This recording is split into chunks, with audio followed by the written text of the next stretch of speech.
नमस्कार, मेरा नाम तुषार सक्सेना है। अभी मैं एक सॉफ्टवेयर डेवलपर हूँ और अभी मैं वर्क कर रहा हूँ एक स्टार्टअप में जिसका नाम है 55 टेक्नोलॉजीज़। आजकल आपको भी पता है टेक्नोलॉजी बहुत ग्रो कर रही है। So in every field we can fight technologies, और टेक्नोलॉजीज़ में स्पेशली कंप्यूटर साइंस बहुत ग्रो कर रहा है। तो आपने कॉलेज एजुकेशन के अलावा भी कई टेक्निकल स्किल्स वगैरह डेवलप की थी? बिल्कुल बिल्कुल। जैसे कॉलेज में चीज़ें पढ़ाई जाती हैं, मेरे एक्सपीरियंस से वो 90% यूज़ नहीं होती हैं, क्योंकि मैंने जितनी स्किल्स गेन की हैं सब यूट्यूब के थ्रू करी हैं। लेकिन पढ़ाई के साथ साथ आपको बहुत सारी चीज़ें अलग से सीखनी चाहिए। जैसे मैंने चूज़ किया वेब डेवलपमेंट, तो सबसे पहले वेब डेवलपमेंट के लिए क्या ज़रूरी होता है, मैंने रिसर्च की उस बारे में। तो JavaScript is most important, HTML, CSS, these are the programming languages which are most important, you need to learn it. तो I started with JavaScript because मेरा इंटरेस्ट ही उसमें आ गया था। मुझे वेबसाइट्स देखने में मज़ा आता था, मैं सोचता था कि यार ये वेबसाइट्स कैसे काम करती हैं। तो स्टूडेंट आपके जैसा बनना चाहते हैं, वेब डेवलपर बनना चाहते हैं, तो उनके लिए क्या 2 या 3 टिप्स देना चाहेंगे या वार्निंग देना चाहेंगे कि ये चीज़ें करनी चाहिए और ये चीज़ें क्यों नहीं करनी चाहिए? तो मेरे लिए बिल्कुल नया डोमेन था ये। ठीक है, आप 12th के बाद, वो मेरे जैसे बहुत से बच्चे होंगे जिनके पास कंप्यूटर नहीं होगा और वो इस फील्ड में आना चाहते हैं। चीज़ें आपके लिए बहुत अलग होंगी, तो आपको घबराना नहीं है कि ये तो मेरे समझ में नहीं आ रहा, ये कौन सी दुनिया में आ गया मैं। पहले तो आपने घबराना नहीं है, जैसा कि बहुत से फेमस लोग बोलते हैं ना। तो आपको घबराना नहीं है। जितने कॉन्सेप्ट्स आप सीख सकते हैं उनको जितना डीप में आप सीख सकते हैं, यहाँ पे रटने से काम नहीं चलता है, आपको कॉन्सेप्ट्स आने चाहिए।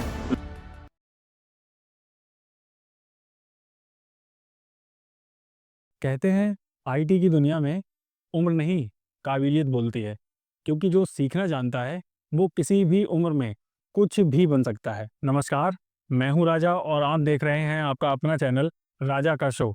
आज के इस एपिसोड में हमारे गेस्ट हैं मिस्टर तुषार सक्सेना, जो कि एक सॉफ्टवेयर डेवलपर हैं। इनफैक्ट यंगेस्ट सॉफ्टवेयर डेवलपर भी कहना उनके लिए गलत नहीं होगा, क्योंकि उन्होंने अपने कॉलेज के 3rd ईयर में ही एक अच्छी जॉब पा ली थी। तो आप या आपके परिवार में कोई भी सॉफ्टवेयर डेवलपर बनना चाहता हो या बनने की सोच रहा हो, तो ये एपिसोड उनके लिए बहुत हेल्प करने वाला है। तुषार भाई का मानना है कि अगर आपको एक अच्छा सॉफ्टवेयर डेवलपर बनना है तो सिर्फ आपके कॉलेज की पढ़ाई ही पर्याप्त नहीं है। इसके अलावा भी कई चीज़ें होती हैं जो आपको एक अच्छा सॉफ्टवेयर डेवलपर बनने में हेल्प करती हैं। सीरियसली ये एपिसोड बहुत इन्फॉर्मेटिव और एनर्जेटिक होने वाला है। इस एपिसोड को पूरा देखिए, अपने परिवार के साथ देखिए, और हाँ, अगर आप इस चैनल पर नए हैं और ऐसे ही इन्फॉर्मेटिव और एनर्जेटिक एपिसोड देखना चाहते हैं तो इस चैनल को सब्सक्राइब भी कर सकते हैं। So watch this episode and enjoy the show. बहुत बहुत स्वागत है तुषार भाई आपका हमारे शो में। बिल्कुल। नमस्कार, कैसा लग रहा है आपको यहाँ पे? मेरे लिए काफ़ी नया एक्सपीरियंस है, बट लेट्स सी कैसा जाता है ये कॉन्वर्सेशन हमारा। काफ़ी एक्साइटेड हूँ मैं आपसे बात करने के लिए। धन्यवाद। तो सबसे पहले बहुत बहुत बधाई इतनी कम उम्र में और इतना बड़ा अचीवमेंट के लिए। मैं चाहता हूँ कि सबसे पहले एक छोटा सा इंट्रोडक्शन आप अपने बारे में दीजिए। नमस्कार, मेरा नाम तुषार सक्सेना है। अभी मैं एक सॉफ्टवेयर डेवलपर हूँ और अभी मैं वर्क कर रहा हूँ एक स्टार्टअप में जिसका नाम है 55 टेक्नोलॉजीज़। अभी तक मेरा काम काफ़ी अच्छा रहा है, भगवान की कृपा रही है और कुछ मेरा हार्डवर्क भी है, जिसकी वजह से अभी तक सब कुछ स्मूथ चल रहा है। लाइफ में बहुत कुछ अचीव करना है अभी, it's just a starting for me. So बहुत बहुत शुक्रिया मुझे यहाँ इन्वाइट करने के लिए। ओके। तो अभी इससे पहले भी कुछ और कंपनियों में वर्क कर चुके हैं आप? जी बिल्कुल, ये मेरी ऑफिशियली तीसरी कंपनी है जिसमें मैं काम कर रहा हूँ। तो इससे पहले मैं 2 और कंपनीज़ में काम कर चुका हूँ। तो अभी बेसिकली जैसे कि जो भी आप एक्सपीरियंस ले रहे हो अपनी कंपनीज के साथ में, स्टार्टिंग अगर देखा जाए तो आपकी प्राइमरी और बोर्डिंग की जो एजुकेशन है वो कहाँ से स्टार्ट हुई थी? मेरी प्राइमरी और मेरी बोर्ड दोनों ही एजुकेशन मैंने यहाँ बरेली से ही की है। कृष्णा पब्लिक स्कूल में मेरा इंट्रोडक्शन हुआ था इन 5th क्लास, एंड देन वहीं से मैंने अपना 10th क्लास पास किया, वहीं से मैंने 12th किया, एंड आफ्टर 12th मैं मूव कर गया मथुरा। और मैंने ट्राई किया था जेई मेंस क्रैक करने का, जो कि हर एक बच्चे का सपना होता है। आप एक इंजीनियरिंग करने के लिए आप पहले जेई मेंस क्रैक करो, उसके बाद आप एक अच्छे इंजीनियरिंग कॉलेज में एडमिशन लो।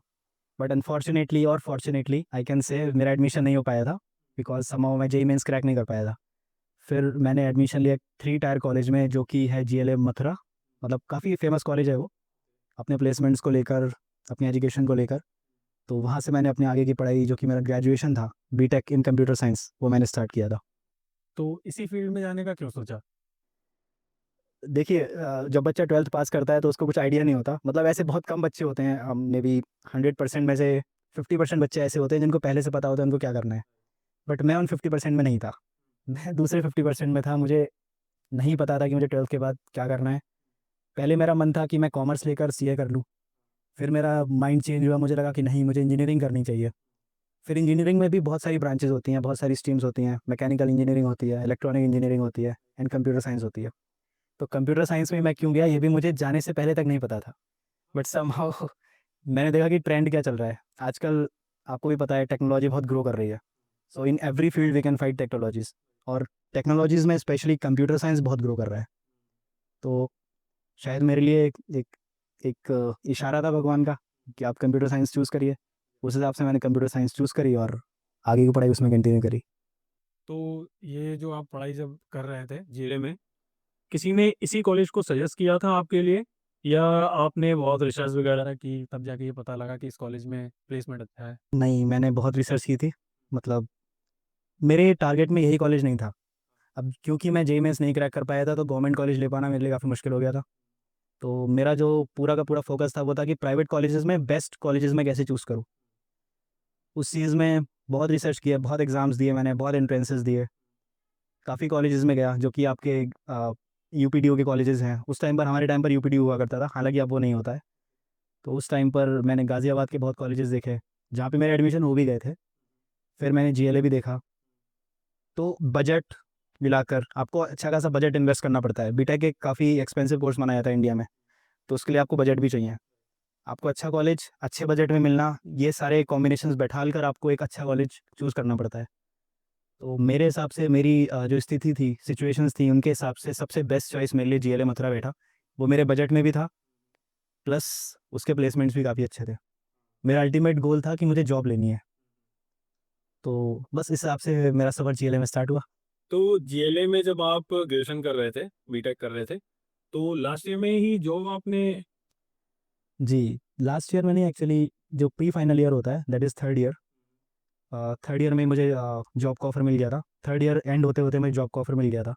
हालाँकि वो एक इंटर्नशिप थी, बट व्हाट इट मैटर्स कि वो जॉब थी, मुझे पैसे मिल रहे थे। और मेरा अल्टीमेट गोल स्टार्टिंग से था कि मेरे को जॉब लेनी है, पैसे कमाने हैं, जिससे कि मैं अपने फादर को, अपनी फैमिली को सपोर्ट कर सकूँ। तो उस हिसाब से मैंने एक्सेप्ट किया बिल्कुल थर्ड ईयर में ऑफ़र। मैं चाहता तो उसको रिजेक्ट कर सकता था, वेट कर सकता था और बड़ी कंपनीज़ का मे बी, बट मैंने चूज़ किया कि नहीं, मेरे को जॉब, बिकॉज़ आपके लिए स्टार्टिंग होना बहुत ज़रूरी है।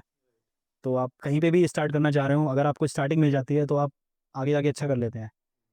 तो बिल्कुल मैंने चूज़ किया, कितना भी मिल रहा हो, कुछ भी मिल रहा हो, बट मैंने वो एक्सेप्ट किया और स्टार्ट कर दिया काम करना। तो उस समय आपका फर्स्ट इंटरव्यू कैसा रहा था वैसे? लंबी कहानी है, आपके साथ ज़रूर मैं शेयर करना चाहूँगा उन कहानियों को। जी।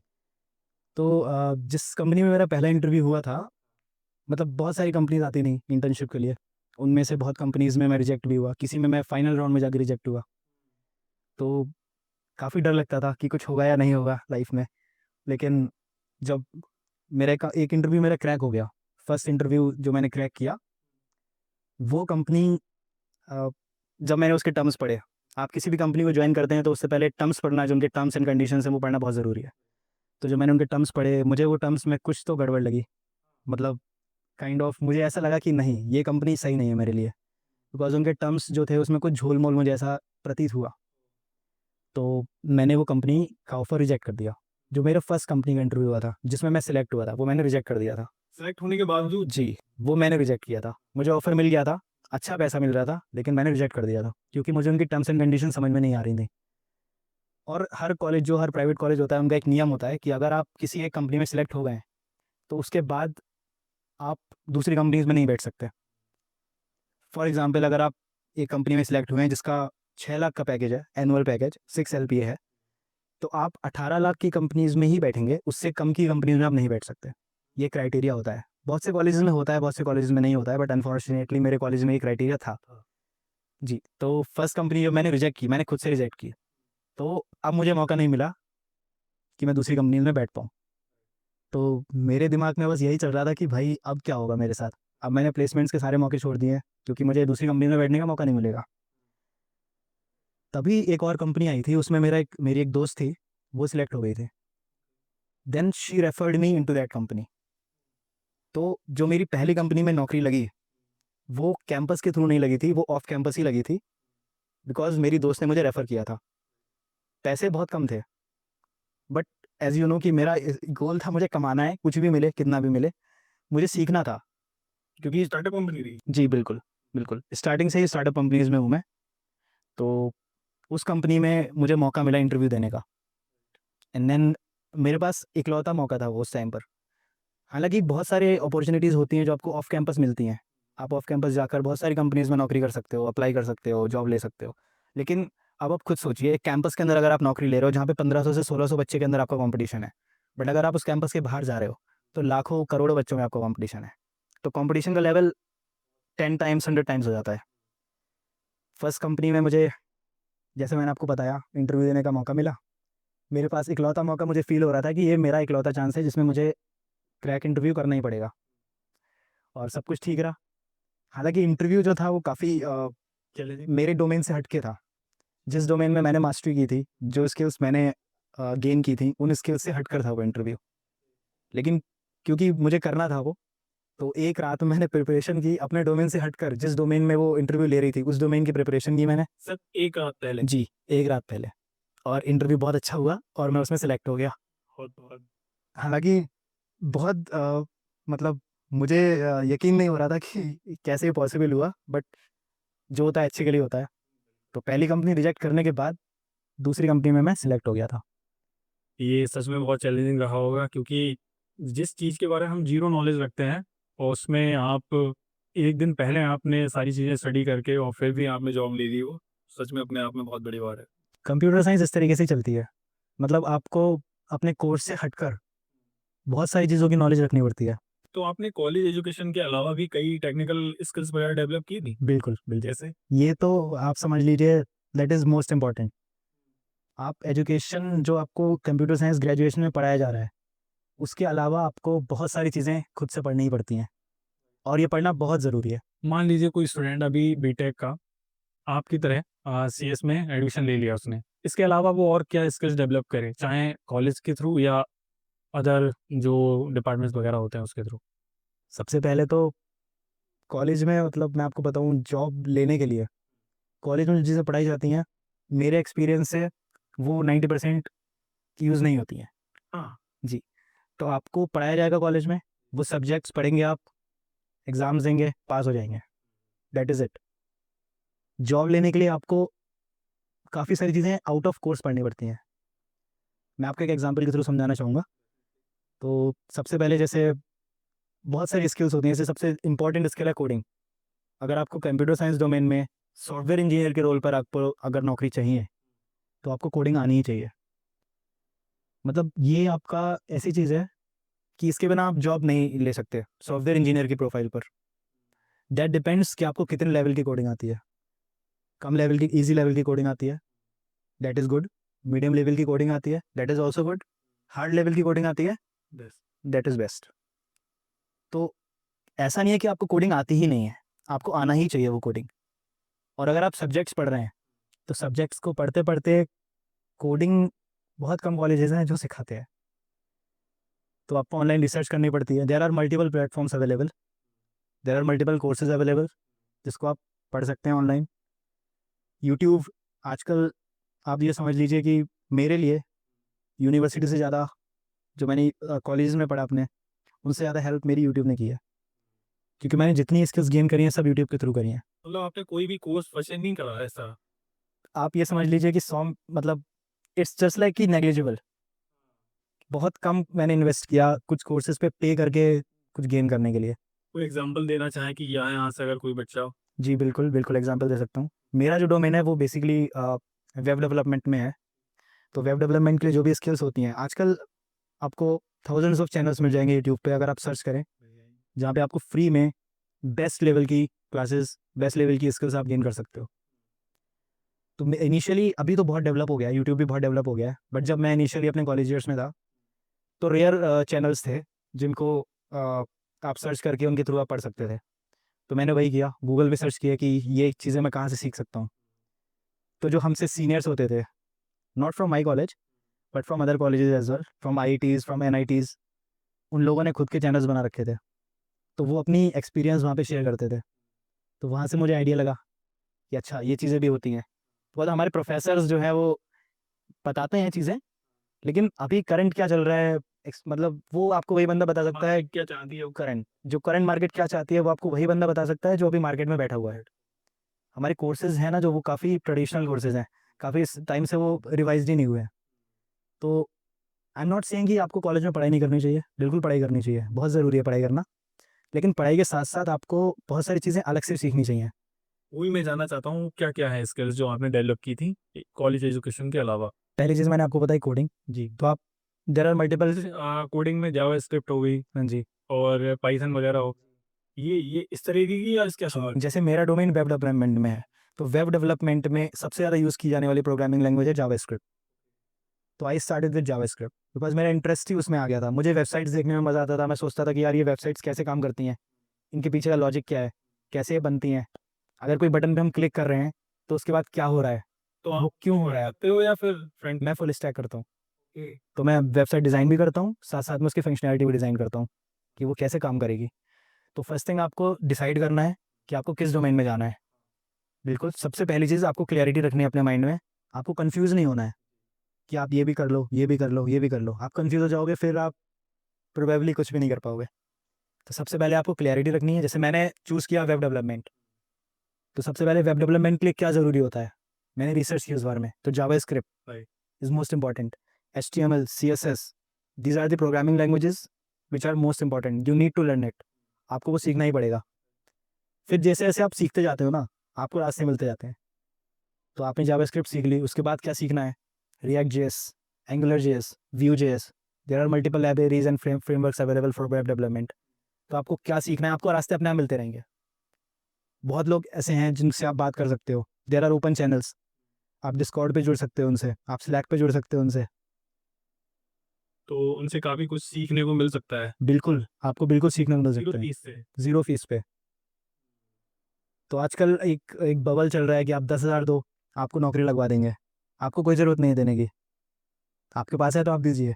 अब तो कई प्लेटफॉर्म तो अवेलेबल हैं अपने यहाँ, जैसे naukri.com हो गया बिल्कुल। या और भी हैं। वहाँ पर अगर आप सच में स्किल रखते हैं तो आपको डेफिनेटली जॉब मिलेगी। ये है नौकरी ढूंढने के लिए प्लेटफॉर्म्स, सीखने के लिए हैं आपके लीड कोड। अगर आपको कोडिंग प्रैक्टिस करनी है तो आप लीड कोड पे जा सकते हो। ये वेबसाइट्स हैं। जी, ये वेबसाइट्स हैं। लीड कोड आप कर सकते हो, कोड फोर्सेस आप कर सकते हो, कोड शेफ आप कर सकते हो। अगर आपको proper coding, hard code coding में ही घुसना है तो। अगर आपको डेवलपमेंट स्किल सीखनी है, आप यूट्यूब पे जाइए, सर्च करिए वेब डेवलपमेंट रोड मैप। आपको पूरा रोड मैप मिलेगा कि पहले कहाँ से स्टार्ट करना चाहिए, कहाँ जाना चाहिए। जैसे मैंने भी यही किया था, तो मैं अपना एक्सपीरियंस आपको शेयर कर रहा हूँ। तो अभी आपने बताया कि आपने कैसे ग्रेजुएशन की पढ़ाई कहाँ से की, जीएलए क्यों चुना, और कंप्यूटर साइंस के अलावा आपको क्या क्या स्किल्स डेवलप करनी चाहिए। जावा स्क्रिप्ट बताइए, जैसे आपने पाइथन वगैरह, इन चीज़ों में आप इम्प्रूवमेंट ला सकते हैं। अच्छा, जब फर्स्ट इंटरव्यू आपने दिया था उसके भी एक्सपीरियंस आपने बताया, तो पहली कंपनी में पहले मंथ की सैलरी के बारे में अगर हम डिस्कस करना चाहें, वो आप थोड़ा सा बताएं कि पहले मंथ की सैलरी कितनी थी पहली कंपनी में, और अभी आपका पे आउट कितना चल रहा होगा लगभग। सबका क्वेश्चन यही रहता है कि आपकी सैलरी कितनी है ना। और आई थिंक मुझे ये लगता है, मतलब ये काफ़ी पर्सनल सवाल होता है। तो देखिए, सब मैं आपको बताना चाहूँगा, अगर आप करियर स्टार्ट करना चाह रहे हो किसी भी चीज़ में, तो पहली चीज़ अपने दिमाग से निकाल दो कि पैसा कितना मिलेगा। पैसा मिलेगा या नहीं मिलेगा, that is the important question. वो ध्यान में रखो आप, कितना मिलेगा, कब मिलेगा, वो आप भूल जाइए। अगर आपको सीखना है और आपको एक्सपीरियंस गेन करना है, तो आपने इनिशियल ईयर्स में ये भूल जाए कि आपको पैसा कितना मिलेगा। अब आप क्योंकि मुझसे पूछ रहे हैं, तो मैं इतना आपको बता सकता हूँ कि मैं इनकम टैक्स पे करता हूँ। और जब मैं फर्स्ट, मेरी जो सैलरी थी, उस सैलरी से 10 टाइम्स अभी मेरी सैलरी है। तो टैक्स लगभग कितना पे कर देते होंगे आप? ये अलाउ नहीं करता है। सैलरी कोई बात नहीं, इतना जो है आंकड़ा अगर लगाया जाए तो इतना है कि जो अदर जॉब्स होती हैं इस लेवल की, उनसे काफ़ी अच्छा पे आउट लगभग रहता है। बाकी आपकी स्किल पे डिपेंड करता है। बिल्कुल बिल्कुल, टोटली आपकी स्किल पे डिपेंड करता है। मैं ये नहीं कह रहा हूँ मैं बहुत कमाता हूँ, मेरे से कम एक्सपीरियंस वाले भी बहुत कमाते हैं, हो सकता है मुझसे ज़्यादा कमाते हैं। क्यों? क्योंकि उनकी स्किल्स मुझसे और बेटर हैं। तो यहाँ पर ऐसा गेम नहीं है कि अगर आपको कॉलेज करे 1 साल हुआ है तो आपको इतना पेमेंट मिलेगा, 2 साल हुआ है तो आपको इतना पेमेंट मिलेगा, नहीं। अगर आप कॉलेज के फर्स्ट ईयर में ही इतने स्किल्स गेन कर लिए हैं आपने कि आप 3 साल, 4 साल, 10 साल वाले बंदे से अच्छे स्किल्स पे हैं, तो आपको उनसे बहुत अच्छा पेमेंट मिलेगा, बहुत अच्छी सैलरी मिलेगी। तो जैसा हमने एक सोचा, हम देखते हैं ना कि एक बाउंड लग जाता है, जैसे सरकारी नौकरी में होता है कि अगर आपको 1 साल हो गया तो आपको इतनी मिलेगी, फिर आपका इंक्रीमेंट इस हिसाब से होगा, ऐसा होगा। आईटी सेक्टर में ऐसा नहीं होता। आईटी सेक्टर में आप जितनी स्किल्स गेन करोगे ना, आपको उतना पैसा मिलेगा।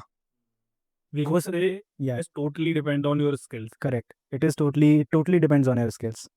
तो जो अभी जो करंट टाइम में ये पॉडकास्ट देख रहे हैं, बेसिकली हम इसको स्टूडेंट को ही टारगेट कर रहे हैं, बट जो स्टूडेंट आपके जैसा बनना चाहते हैं, वेब डेवलपर बनना चाहते हैं, तो उनके लिए क्या 2 या 3 टिप्स देना चाहेंगे या वार्निंग देना चाहेंगे कि ये चीज़ें करनी चाहिए और ये चीज़ें क्यों नहीं करनी चाहिए?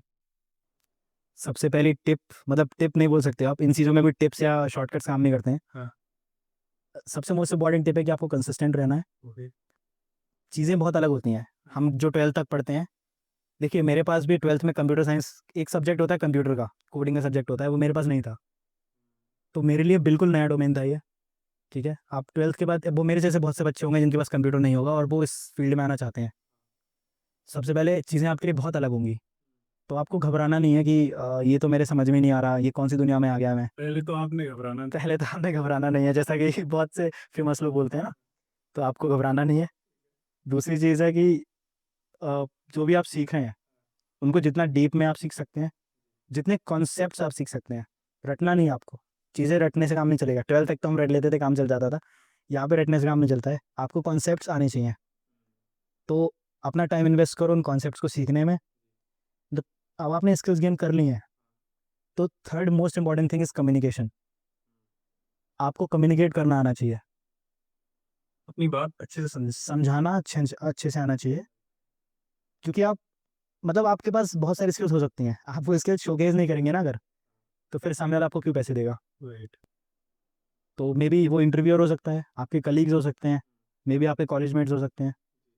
उनके साथ कम्युनिकेशन कैसा है आपका, that is, I think that is the most important thing. All of these 3 जो मैंने अभी मेंशन की, कि पहले आप कंसिस्टेंट रहिए, दूसरी चीज़ आप स्किल्स गेन करिए, तीसरी चीज़ आप कम्युनिकेशन अच्छा रखिए।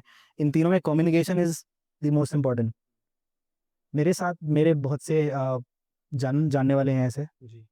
जो कुछ मेरे दोस्त भी हैं, मैं नाम नहीं लेना चाहूँगा, लेकिन उनका जो स्किल सेट है ना, मुझे लगता है कि वो इतना अच्छा नहीं है, लेकिन still they are achieving goods, they are achieving very good, they are doing very good in their lives.